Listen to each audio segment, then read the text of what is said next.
Welcome back dear students. आज हम नवोदय का 6 chapter decimal and fundamental operation संदेव इसका एंट्रेंस कॉर्नर के कुछ क्वेश्चन देखने वाले हैं। इससे पहले हमने बेसिक कंसेप्ट का जो वीडियो बनाया है वो पहले आप जाके देख लीजिए और हम बाद में अभी इस चैप्टर की ओर बढ़ते हैं। तो फिर देखिए, पहला क्वेश्चन यहाँ पर आपको दिया गया है, simplification of this all numbers in fractional form is, यानी आपको डायरेक्टली क्या कहा है, यहाँ पर सिंप्लीफिकेशन करने के लिए कहा है।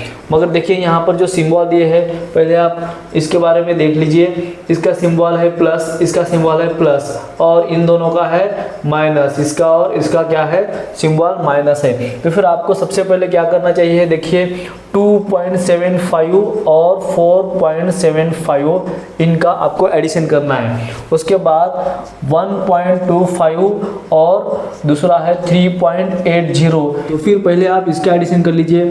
5 + 5 10 होता है, कैरी 1, 7 + 7 14 + 1 15, फिर से कैरी 1, 2 + 3 2 + 1 3 और 4 होता है 7.50। इसमें से इसको एक बार माइनस करना, फिर से उसको माइनस करना, ऐसे अगर 2 टाइम करना है ऐसे। इससे अच्छा तो यह है कि आप पहले इनके एडिशन कर लीजिए। वैसे भी एक रूल है, जब दो नंबर का अगर सिंबल सेम है और वो भी नेगेटिव या फिर पॉजिटिव भी होगा तो उनका आंसर हम एडिशन करके नेगेटिव देते हैं, ठीक है ना। तो फिर देखिए यहाँ पर हम ऐसे ही करेंगे। 5 + 0 5, फिर 8 + 2 होता है 10, फिर से कैरी 1, 1 + 1 2 + 3 5 होता है, ठीक है ना। तो फिर पॉइंट का आप पॉइंट यहाँ पर दे दीजिए। देखिए यहाँ पर 2 डिजिट छोड़े थे, यहाँ पर 2 डिजिट छोड़े थे, हमने बराबर 2 डिजिट छोड़ के पॉइंट दिए है और इधर भी हमने ऐसे ही किया है। तो फिर अब देखिए हमें इन दोनों का माइनस करना है। 0 में से 5 नहीं जाता तो फिर इसका कैरी दीजिए। 10 - 5 5, फिर यहाँ पर बचे 4, 4 - 0 4, ठीक है। और 2 डिजिट के बाद फिर से पॉइंट देना है और 7 - 5 होता है 2। तो फिर 2.45 हमारा आंसर यहाँ पर ऑप्शन में नहीं दिया गया। यहाँ पर कह रहा है कि फ्रैक्शनल फॉर्म में इसका आंसर कन्वर्ट करना है। तो फिर इसको हम फ्रैक्शनल फॉर्म में कन्वर्ट करेंगे। यहाँ पर अगर 2.45 है तो हम इसका पॉइंट पहले हटाएंगे। कैसे, देखिए यहाँ पर हमने बेसिक कंसेप्ट की वीडियो में बताया था पॉइंट हटाने के लिए हम क्या क्या करना है, ठीक है ना। तो फिर देखिए यहाँ का जो पॉइंट है आपको 2 डिजिट राइट साइड में लेके जाना है। और जब राइट साइड में लेके जाना है तो आपको क्या करना है, नीचे जो है ना 1 लिखकर उस पर 2 0 देने हैं। तो फिर ये हो गया इसका पॉइंट हटाने का एक तरीका, ठीक है ना। तो फिर अब हम क्या करेंगे, इसको सिंप्लीफाई भी करना पड़ेगा, ठीक है। इसको सिंप्लीफाई करने के लिए देखिए यहाँ पर 5 है और यहाँ पर 0 है। 5 की डिविजिबिलिटी के अनुसार हम इसको 5 से डिवाइड कर सकते हैं। क्यों, क्योंकि यहाँ पर 5 और 0 है। तो फिर डिवाइड कर लीजिए। 5 × 4 = 20, बचे यहाँ पर 4 और 5 × 9 = 45। तब 5 से 100 को कर लीजिए, 5 × 2 = 10, फिर यहाँ पर बचा हुआ 0। और इसके आगे हम सिंप्लीफाई नहीं कर सकते क्योंकि ऐसा हमें कोई कॉमन फैक्टर नहीं दिख रहा कि इससे डिवाइड कर ले, ठीक है ना। तो फिर हम क्या करेंगे, इसको ऐसे फॉर्म में लाने का प्रयास करते हैं। वैसे ऑप्शन में यहाँ पर 20 दिख रहा है, ठीक है ना। तो फिर देखिए यहाँ पर 20 जैसे कि वैसे लिख दीजिए। 20 के टेबल में 49 से पहले आने वाला नंबर देखिए कौन सा है, 40 है। कितने नंबर पर है, 22 = 40 और ऊपर कितने बच रहे, 22 = 40 के ऊपर कितने हैं और 9 बैलेंस है। तो फिर 9 हम ऊपर लिखेंगे। तो फिर देखिए 2 होल एंड 9/20 कहाँ पर हमें दिख रहा है, देखिए पहले ऑप्शन में इसका आंसर हमें मिल रहा है। तो फिर ये इसका आंसर रहेगा। देखिए बहुत ही आसान है ये। सेकंड क्वेश्चन में देखिए, फाइंड द वैल्यू ऑफ, और इन नंबर को आपको दिया गया है और कहा है कि इनकी वैल्यू हमें निकालना है।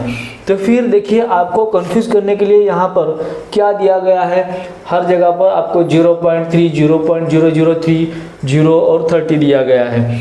बहुत सारे स्टूडेंट क्या कर लेते हैं, ऐसे में एक एक नंबर का इंटू करते बैठते हैं, मगर बाद में उन्हें पता चलता है कि यहाँ पर 0 है।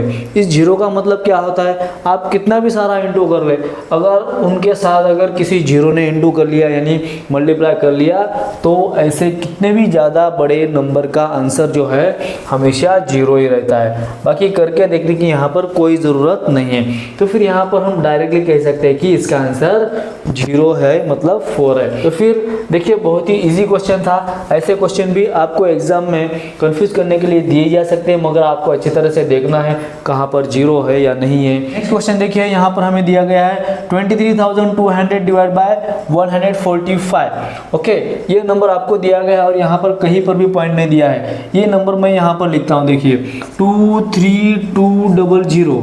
ओके, अब डिवाइड बाय 145 है तो इसका हम फ्रैक्शन में कन्वर्ट करके हम ऐसे लिखते हैं 145 और इसका आंसर हमें कितना दिया है 160।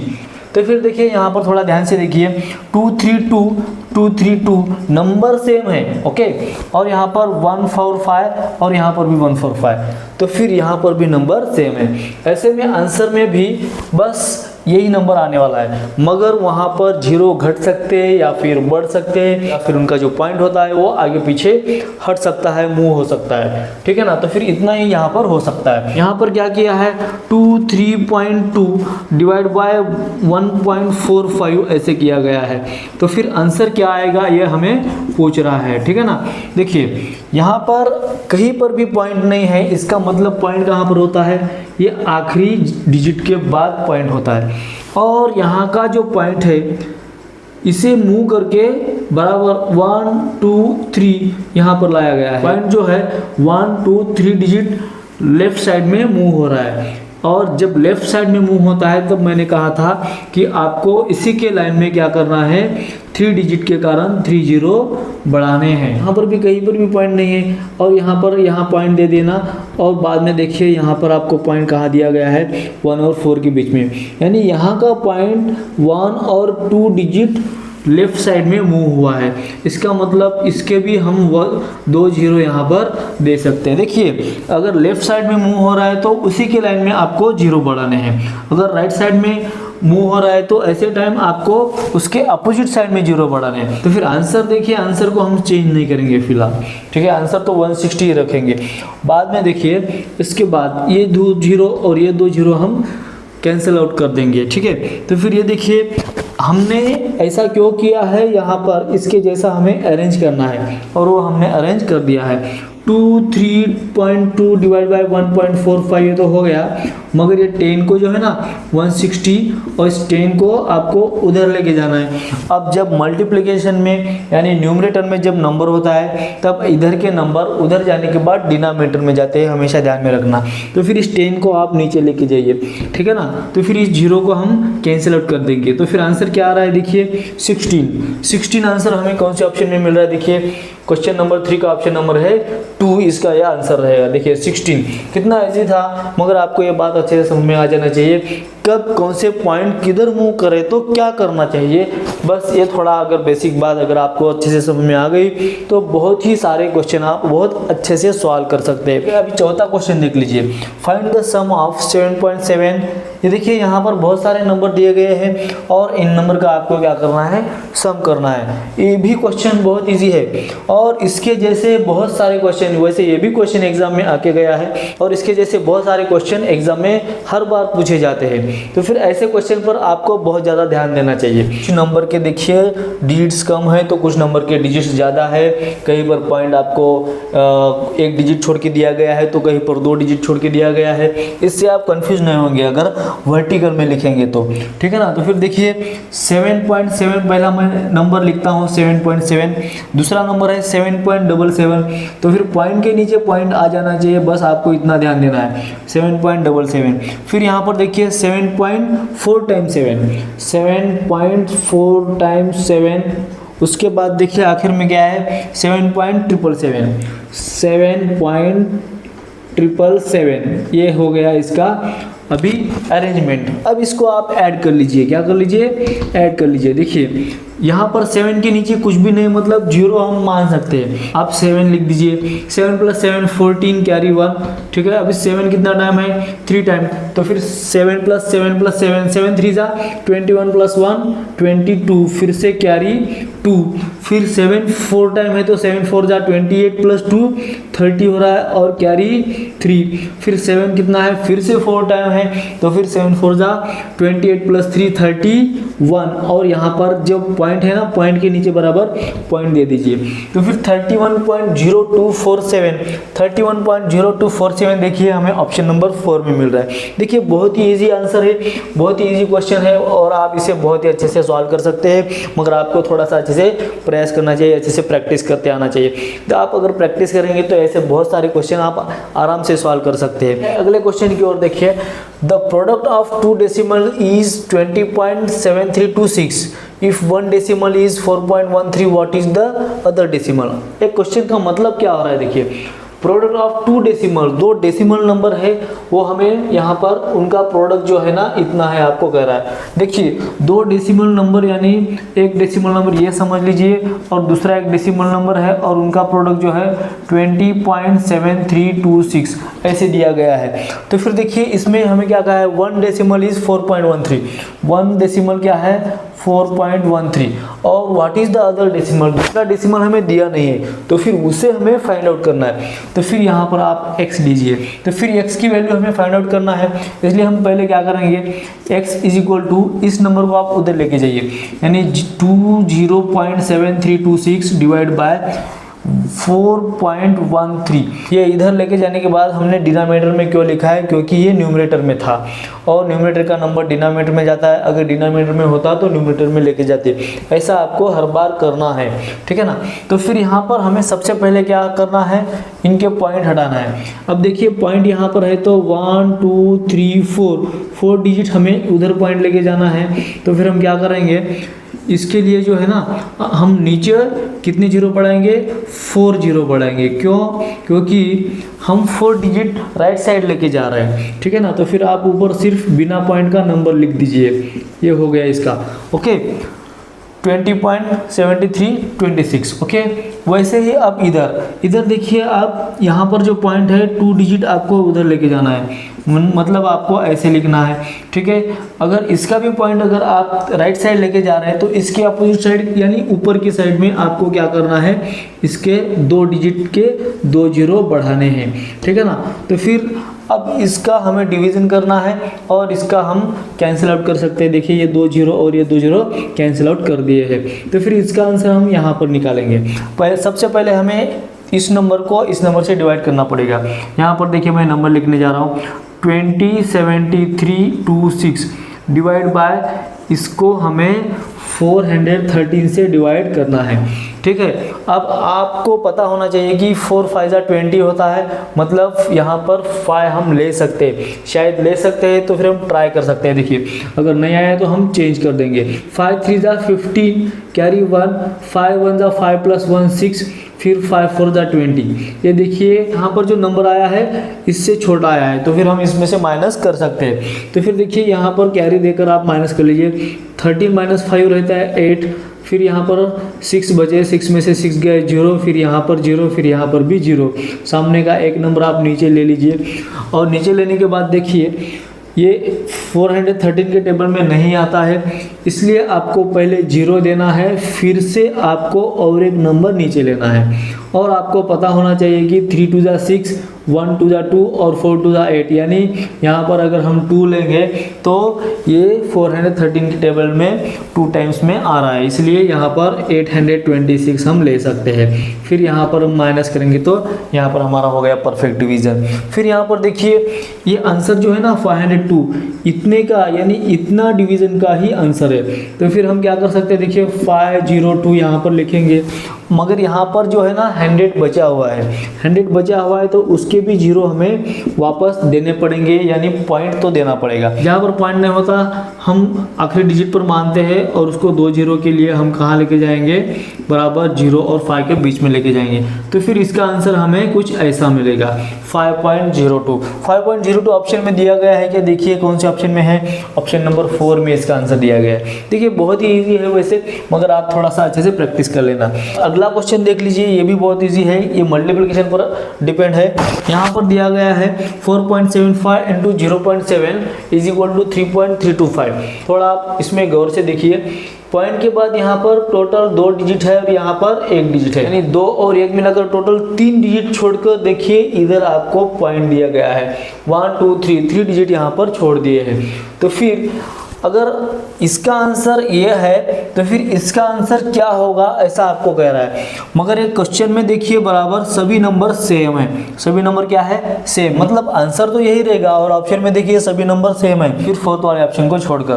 पॉइंट के बाद टोटल नंबर कितने हैं, सिर्फ सिंगल डिजिट है, तो फिर सिंगल डिजिट हमें छोड़ना है। देखिए यहाँ पर 3 डिजिट छोड़े हैं, यहाँ पर 2 छोड़े हैं और यहाँ पर 1 छोड़ा है, इसलिए इसका आंसर क्या रहेगा, 1 रहेगा। हमें ऐसे कैलकुलेशन करने की ज़रूरत नहीं पड़ती। क्यों नहीं पड़ती, क्योंकि यहाँ पर इसका ऑलरेडी आंसर दिया है, आंसर तो वही आने वाला है, मगर पॉइंट अभी जैसे इसका पॉइंट है उसके हिसाब से भी इसके भी पॉइंट चेंज होते रहते हैं। आगे देखिए 7th क्वेश्चन में आपको डिवीजन दिया गया है, हम इसको भी करके दिखाएंगे। 4854.3 4854.3 ये नंबर हमने यहाँ पर लिख रखा। उसके बाद डिवाइडेड बाय 3.3 डिवाइडेड बाय 3.3, इसका आंसर जो है ना इज इक्वल टू 1471 ये है, ऐसा हमें यहाँ पर कहा है। जैसे यहाँ पर नंबर सेम थे वैसे यहाँ पर भी नंबर सेम है, तो फिर आंसर भी सेम रहेगा, इसलिए ऑप्शन में सेम नंबर दिए गए हैं। मगर आपको जो पॉइंट है ना, पॉइंट कहाँ देना है ये अच्छी तरह से बताना है, ठीक है। तो फिर ये नंबर हम यहाँ पर लिख लेते हैं, कौन सा है 48.543, ठीक है, डिवाइडेड बाय 33। अब देखिए यहाँ पर जो पॉइंट था, यहाँ का पॉइंट 8 और 5 के बीच में लेके गए हैं। मतलब क्या किया है, 1-2 डिजिट छोड़कर लेफ्ट साइड में इस पॉइंट को मूव किया है। जब लेफ्ट साइड में मूव किया जाता है तब मैंने कहा था कि उसी के लाइन में अगर न्यूमरेटर का नंबर है तो न्यूमरेटर में ही आपको 2 जीरो बढ़ाने हैं, ठीक है। अब दूसरी बात, यहाँ पर देखिए यहाँ पर पॉइंट है तो फिर इस नंबर को पॉइंट नहीं दिया है, मतलब इसका पॉइंट जो है ना आखिरी यहाँ पर रहता है, ओके। और इस पॉइंट को यहाँ पर लेके गए। अब ऐसा जब होता है ना तब हम क्या करते हैं, ये पॉइंट जो है ना राइट साइड को जा रहा है। कहाँ जा रहा है, देखिए राइट साइड में। राइट साइड जब जा रहा है तब अपोजिट साइड में हमें जीरो बढ़ाने पड़ते हैं, मगर ये है ऑलरेडी डिनोमिनेटर में, तो फिर हमें न्यूमरेटर में जीरो बढ़ाना है, ठीक है। उसके बाद देखिए ये हमारी कंडीशन के हिसाब से हमारा ये तो आ गया, आंसर तो यही रहेगा 1471, ठीक है ना। तो फिर हम क्या करेंगे नेक्स्ट स्टेप में, बस ये सेम रहेगा, बस आपको ये 1000 को जो है ना उधर लेके जाना पड़ेगा, ठीक है। तो फिर 1000 यहाँ पर लाने के बाद इसके जीरो दे सकते हैं। कैसे, देखिए अभी 3 जीरो है तो पॉइंट कहीं पर भी नहीं, मतलब यहाँ पर है, तो फिर 1 2 3 डिजिट छोड़ दीजिए और 1.471 इसका आंसर रहेगा। 1.471 देखिए कौन से ऑप्शन में है, 7th वाला ऑप्शन नंबर 1 इसका आंसर रहेगा। देखिए बहुत ही इजी है, कुछ भी हार्ड नहीं है। अब 8 वाला क्वेश्चन भी बहुत इजी है, वो भी हम छुड़ा कर दिखाएंगे। Ram bought a book for 178.50 rupees. हमने एक बुक बाय किया है जिसकी कीमत है 178.50 रुपीज़, और उसके बाद सब मेडिसिन फॉर रुपीज़ 248.25। उसके बाद ये खरीदने के बाद उसने मेडिसिन भी खरीद लिया है and give a 500 note to the shopkeeper. बाद में उसने क्या किया है, शॉपकीपर को नोट दिया है। द रिमेनिंग अमाउंट इज, तो फिर बचे हुए अमाउंट कितने हैं। आप ऐसा समझ लीजिए खुद कस्टमर बन के चले गए हैं, आपके पास 500 की नोट है और आप दुकानदार को दे रहे हैं, तो फिर उसमें से इतना बिल आपको क्या करना पड़ेगा, माइनस करना पड़ेगा। तो फिर आप इसके पहले एडिशन कर लीजिए, क्योंकि टोटल बिल कितना हुआ है ये आपको मिल जाएगा। एक बुक का जो बिल है 178.50 है, उसके बाद और क्या खरीदा था 248, ये जो मेडिसिन है ना उसका रेट है 248.25। देखिए पॉइंट के नीचे पॉइंट लिखा है और यहाँ पर हमें इनका क्या करना है, प्लस करना है। तो फिर यहाँ पर 5 + 0 5, 5 + 2 7, पॉइंट का पॉइंट, और 8 + 8 16 कैरी 1, 7 + 1 8 + 4 12, फिर से कैरी 1, और 2 + 2 4, 426.75 इतने का सामान जो है बाय किया है, यानी खरीद लिया है। 500 का नोट देने के बाद शॉपकीपर आपको कितना अमाउंट रिटर्न करेगा, तो फिर ये आपको कह रहा है, तो फिर 500 में से आपको इस आंसर को माइनस करना है। तो फिर 426 और 0.75, ठीक है ना। अब इसका पॉइंट तो आपको दिया नहीं था, तो फिर आप यहाँ पर जीरो मान सकते हैं, ठीक है ना। तो फिर वैदिक मैथ के हिसाब से आपको क्या करना है, डायरेक्टली 4 यहाँ पर लिखिए, यहाँ पर 9, यहाँ पर 9, यहाँ पर 9 और यहाँ पर 10 कर दीजिए और डायरेक्टली हमारा ऐसा माइनस हम जल्दी से कर सकते हैं। 10 - 5 5, फिर 9 - 7 2, पॉइंट के नीचे पॉइंट, ये 9 - 6 3, 9 - 2 7, फिर से 4 - 4 0, यानी देखिए 73.25। 73.25 कहाँ पर दिख रहा है ऑप्शन में, ऑप्शन नंबर 4 में 8 का क्वेश्चन है, आप ऑप्शन नंबर 4 में 73.25 ये इसका आंसर रहेगा। देखिए बहुत ही इजी क्वेश्चन है, वैसे कुछ भी हार्ड नहीं है, मगर आपको ऐसे अगर फास्ट क्वेश्चन छोड़ाने हैं तो फिर आपको वैसे प्रैक्टिस भी करना चाहिए। अगर आप बहुत ज़्यादा प्रैक्टिस करेंगे तो आप अच्छे से सॉल्व कर सकते हैं और एग्जाम भी क्रैक कर सकते हैं। कुछ भी हार्ड नहीं है, बस आपको प्रैक्टिस की ज़रूरत है। तो फिर यहाँ पर हमारे टोटल 8 क्वेश्चन इस एंट्रेंस कॉर्नर के कंप्लीट हो चुके हैं। इसके आगे भी बहुत सारे क्वेश्चन हैं, अगर वो एंट्रेंस कॉर्नर के हम नेक्स्ट पार्ट में देखने वाले हैं। जय हिंद।